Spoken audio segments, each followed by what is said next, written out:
hello dear students आज आपण मानको पाई नै आसी एक नुआ गुरुत्वपूर्ण विषय आपण माने देखि पाउथबे so how to crack OTT okay exam आपण माने केमिति ओटीटी एग्जाम को क्वालिफाई करिवे एवं किछि समय मध्यरे सेही विषय रे आज हम डिस्कशन करिबा सो आपण माने जदि मो YouTube चैनल नुआ अछंती दया लाइक शेयर एंड सब्सक्राइब करनेबे ताले आपण माने एमिति टाइम टू टाइम जे कोनसी exam related notifications study related notifications आपण माने मो YouTube चैनल रे पाई जिवे सो देखନ୍ତୁ ପିଲାମାନେ ଆଉ କେବଳ ଆମ ହାତରେ 30 days ଓକେ କେବଳ 30 ଦିନ ରହିଲା ଓକେ ଆପଣ ମାନଙ୍କୁ ମୁଁ କହି ଦଉଛି 30 days ଯାହାକି 30 ଦିନ କେବଳ ରହିଲା ଆପଣ ମାନେ ଏଇ 30 ଦିନରେ କେମିତି ଆପଣ ମାନେ ଏଇ ଏକ୍ସାମ କୁ କ୍ଲିୟର କରିବେ ଓକେ ସେଇ ବିଷୟରେ ଆଜି ଆପଣ ମାନଙ୍କୁ ଡିସ୍କସନ ଜଣେଇବି ଏବଂ ଆପଣ ମାନେ ଯେମିତି କି ମୁଁ ଯେତେବେଳେ ଗୋଟେ କ୍ରାକ୍ କଲି କେମିତି ମୁଁ କ୍ରାକ୍ କଲି ସେଇ ବିଷୟରେ ମଧ୍ୟ ଆପଣ ମାନଙ୍କୁ ଜଣେ ତ ଦେଖନ୍ତୁ ପିଲାମାନେ ଆଉ ଯୋଉ ଏସ୍ପାରାଣ୍ଟ ମାନେ ଅଛନ୍ତି ଆପଣ ମାନଙ୍କୁ ଦେଖନ୍ତୁ ଏ ବିଷୟ ମନେ ରଖିବାକୁ ପଡିବ 20 ଜୁଲାଇ 20 ରେ ଏକ୍ସାମ ଆପଣ ମାନଙ୍କର ହବ ଏବଂ ଆଡମିଟ କାର୍ଡ 12 ତାରିଖରେ ଆପଣ ମାନଙ୍କର ଆଭେଲେବୁଲ ହେଇଯିବ ସୋ ତାହା ବିଷୟରେ ଆପଣ ମାନେ ଯାହାକି ଜାଣିଛନ୍ତି ଓକେ ଏତିକି ମଧ୍ୟରେ କିଛି ନା କିଛି ଗେପ୍ ସୋ ଆମ ହାତରେ ବର୍ତ୍ତମାନ ପାଇଁ 20 ଡେଜ ବା 30 ଡେଜ ର ଟାଇମ ଅଛି ସୋ ଆପଣ ମାନେ ଜାଣିଛନ୍ତି ଜେନେରାଲ ପିଲାଙ୍କର ଅଛି ଯାହାକି 90 ମାର୍କସ୍ ଏବଂ ଅଦର କ୍ୟାଟାଗୋରୀ ଯାହାକି ଏସସିବିସି ପିଲାମାନଙ୍କ ପାଇଁ ଅଛି 75 ମାର୍କସ୍ ଆପଣ ମାନଙ୍କୁ ରଖିବାକୁ ପଡିବ ଆପଣଙ୍କର ଏକ୍ସାମ ରେ ସୋ ଆପଣ ମାନେ ଦେଖନ୍ତୁ ଏଟା ମାଇନସ ମାର୍କିଂ ନାହିଁ ସୋ ଆପଣ ମାନେ କେମିତି କ୍ୱାଲିଫାଇ କରିବେ କେତେ ମାର୍କ ଆପଣ ମାନେ ଆଟେଣ୍ଡ ଭଲରେ ଆଟେଣ୍ଡ କରିବେ ତାହେଲେ ଆପଣ ମାନଙ୍କୁ ଠିକ ଆନ୍ସର ଯଦି ଆସେ ଆପଣ ମାନେ ଭଲରେ ପାସ୍ ହେଇଯିବେ ସୋ ସେଇ ବିଷୟରେ ଆପଣ ମାନଙ୍କୁ କହିବି ସୋ ଆପଣ ମାନେ ଯଦି ଜେନେରାଲ କାଟେଗୋରୀ ଅଛି 90 ମାର୍କସ୍ ଆପଣଙ୍କର ପାସ୍ ତାହା ଦେଖନ୍ତୁ ଏଠି ଭୁଲ ମାର୍କ ମଧ୍ୟ ଆସିଥାଏ ସୋ ପ୍ରତି ଏକ୍ସାମ ରେ ଆପଣ ମାନେ ପାଇଯିବେ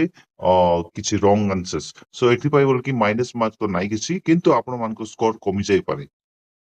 ଓକେ ସେଥିପାଇଁ ଆପଣ ଯଦି 90 ମାର୍କରେ ପାସ୍ କରିବା ପାଇଁ ଯାଉଛନ୍ତି ତାହେଲେ ଆପଣ ମାନଙ୍କୁ 115 ଓକେ ପ୍ଲସ୍ ଆପଣ ମାନଙ୍କୁ କରେକ୍ଟ ଆନ୍ସର ରଖିବାକୁ ପଡିବ ତାହେଲେ ଯାଇକି ଆପଣ ମାନେ ଏଟଲିଷ୍ଟ 90 ମାର୍କସ ରେ ପାସ୍ ହେଇଯିବେ ଆପଣ ମାନଙ୍କ ଚିନ୍ତା ନାହିଁ ଆଉ ଯୋଉ ପିଲାମାନଙ୍କର 75 ଅଛି ଓକେ ସେଇ ପିଲାମାନଙ୍କର କଣ ଆପଣ ମାନଙ୍କୁ ଏଟଲିଷ୍ଟ 90 ମାର୍କସ ଓକେ 90 ପ୍ଲସ୍ ବା 90 ମାର୍କସ ଆପଣ ମାନଙ୍କର ରହିବାକୁ ପଡିବ ସୋ ଏତିକି ଆପଣ ମାନଙ୍କୁ ରଖିବାକୁ ପଡିବ ତାହେଲେ ଯାଇକି ଆପଣ ମାନଙ୍କର କିଛି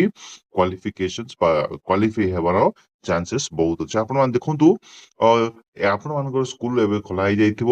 ଯୋଉ ଏସ୍ପାୟାଣ୍ଟ ମାନେ ଅଛନ୍ତି ସେମାନଙ୍କର ଯୋଉ ଟିଚର ମାନେ ଅଛନ୍ତି ସେମାନେ ସ୍କୁଲ ଯିବେ ପୁଣି ଭୋଟେଡ କ୍ଲିୟର କରିବେ ବହୁତ ଗୁଡାଏ ସମସ୍ୟାରେ ଅଛନ୍ତି ସେମାନଙ୍କ ପାଇଁ ମଧ୍ୟ ପ୍ରୋବ୍ଲେମ ଯୋଉମାନେ ଘର ଅଛନ୍ତି ଏବଂ ବିଭିନ୍ନ ପ୍ରକାର ସ୍କୁଲରେ କାମ କରନ୍ତି ସେମାନଙ୍କ ପାଇଁ ମଧ୍ୟ ସୋ ଦେଖନ୍ତୁ ଏତିକି ସ୍କୋରରେ ଆପଣ ମାନଙ୍କୁ ମିନିମମ୍ ଓକେ ଆପଣ ମାନଙ୍କୁ ସ୍କୋର କରି ଆପଣ ମାନଙ୍କୁ ରଖିବାକୁ ପଡିବ ତାହେଲେ ଯାଇକି ଆପଣଙ୍କର ଓଟେଡ ଟା କ୍ୱାଲିଫାଇ ଓଟେଡ ଏକ୍ସାମ ବହୁତ ସହଜ ଆପଣ ମାନଙ୍କୁ ଚିନ୍ତା କରିବାକୁ ଦରକାର ନାହିଁ ସୋ ଆପଣ ମାନେ ଏତିକିରେ ଆପଣ ମାନେ କଣ ସାଟିସ୍ଫାକ୍ସନ ହେଇକି ଆପଣ ମାନେ ସ୍କୋରିଂ କରିପାରିବେ ଯୋଉମାନେ 90 ଅଛି ଓକେ 90 ଥିଲେ ଏଟଲିଷ୍ଟ 110 ମାର୍କ ଆପଣମାନଙ୍କୁ ରଖିବାକୁ ପଡିବ କାରଣ କିଛି ଭୁଲ ବଶତରେ ମାର୍କ ଗୁଡାକ କଟି ଯାଇଥାଏ ଓକେ ଆନ୍ସର କି ମଧ୍ୟ ବେଳେ ବେଳେ ରଙ୍ଗ ହେଇଯାଇଥାଏ ସୋ ସେଥିପାଇଁ ବୋଲିକି ଏହି ମାର୍କରେ ଆପଣ ମାନଙ୍କୁ ଧରିକି ଚାଲିବାକୁ ପଡିବ ତ ଦେଖନ୍ତୁ ଆଜି ଆପଣମାନଙ୍କୁ କହିବି ସବଜେକ୍ଟ କଣ କଣ ପଢିବେ ଭଲରେ ପେଡାଗୋଜି ଆପଣ ମାନେ ନିଶ୍ଚୟ ପଢିବେ okay pedagogy compulsory English compulsory ଆପଣ ମାନେ ଦେଖିବେ ଓକେ ଇଂଲିଶ ପଢିବେ ତାପରେ ଆପଣ ମାନଙ୍କର ଓଡିଆ ନିଶ୍ଚୟ ପଢିବେ ଏବଂ ଆର୍ଟସ ପିଲା ବା ସାଇନ୍ସ ପିଲା ନିଜ ନିଜର ଯାହାକି ଆପଣ ମାନେ ପଢିବା କଥା ତାହା ନିଶ୍ଚୟ ପଢିବେ ଓକେ ସୋ ଏହା pedagogy English Odia compulsory subject ଆପଣ ମାନଙ୍କୁ ନିଶ୍ଚୟ ପଢିବାକୁ ପଡିବ ଏଇ ତିନିଟା ସବଜେକ୍ଟରେ ହିଁ ଆପଣ ମାନଙ୍କର ସ୍କୋର ଯାହାକି ଆପଣ ମାନଙ୍କୁ ମିଳିବ ଓକେ ଆପଣ ମାନେ ଚିନ୍ତା କରିବେ ସାଇନ୍ସ ପିଲା ତ ସାଇନ୍ସ ପଢିବେ ଯାହାକି ମ୍ୟାଥମେଟିକ୍ସ ଯାହାକି ଭୁଲ କରିଥିଲେ ମଧ୍ୟ ସେଟା କିଛି ପ୍ରୋବ୍ଲେମ ନାହିଁ ସୋ ଏହି ତିନିଟା ସବଜେକ୍ଟ ଆପଣ ମାନେ ଓଭରଅଲ କରି ପଢିବେ ତାହେଲେ ଆପଣ ମାନେ ଆଟଲିଷ୍ଟ କିଛି ମାର୍କସ ଭଲ ଭାବରେ ପାଇଯିବେ ଏବଂ ଅଦର ସବଜେକ୍ଟ ଅଦର ଟପିକରେ ମଧ୍ୟ ଆପଣ ମାନେ ପାଇଯିବେ ଓଡିଆ ଇଂଲିଶ ଆଣ୍ଡ ପେଡାଗୋଜିରେ ଆପଣ ମାନଙ୍କୁ score pedagogy Odia English okay ଏଇ ତିନିଟା ସବଜେକ୍ଟ ଇଜ କମନ ଆପଣମାନଙ୍କୁ ଦିଆଯିବ ଆପଣମାନେ ନିଶ୍ଚୟ ଏଇ ତିନିଟା ସବଜେକ୍ଟକୁ ପଢିବେ ଆଉ ଯୋଉ ପିଲାମାନଙ୍କର ସାଇନ୍ସ ବ୍ୟାକଗ୍ରାଉଣ୍ଡ ସାଇନ୍ସ ପଢିବେ ଏବଂ ଯୋଉ ପିଲାମାନଙ୍କର ଓଡିଆ ବା ଆର୍ଟସ ସେକ୍ସନ ପିଲାମାନେ ଆର୍ଟସ ପଢିବେ ସୋ ଏଇ ତିନିଟା ସବଜେକ୍ଟ ଭଲ ଭାବରେ ପଢିବେ ଆପଣମାନେ ଚିନ୍ତା କରିବା କି ଦରକାର ନିଶ୍ଚୟ ଆପଣମାନେ କ୍ୱାଲିଫାଇ କରିବେ ଓକେ ସୋ ଏହା ହିଁ ଏକ ଗୁରୁତ୍ୱପୂର୍ଣ୍ଣ ବିଷୟ ଯାହାକି ଆପଣମାନଙ୍କୁ ମୁଁ ଜଣାଉଛି ଓକେ 30 days ର ପ୍ଲାନିଂ ହଉଛି ଏଇଟା ସାଇଡ ବାଇ ସାଇଡ ଏଇ ତିନିଟା ସବଜେକ୍ଟ କୁ ଭଲରେ ପଢିବେ ପେଡାଗୋଜି ଓଡିଆ ଆଣ୍ଡ ଇଂଲିଶ ସବୁ ପିଲା ସାଇନ୍ସ ଆଣ୍ଡ ଓଡିଆ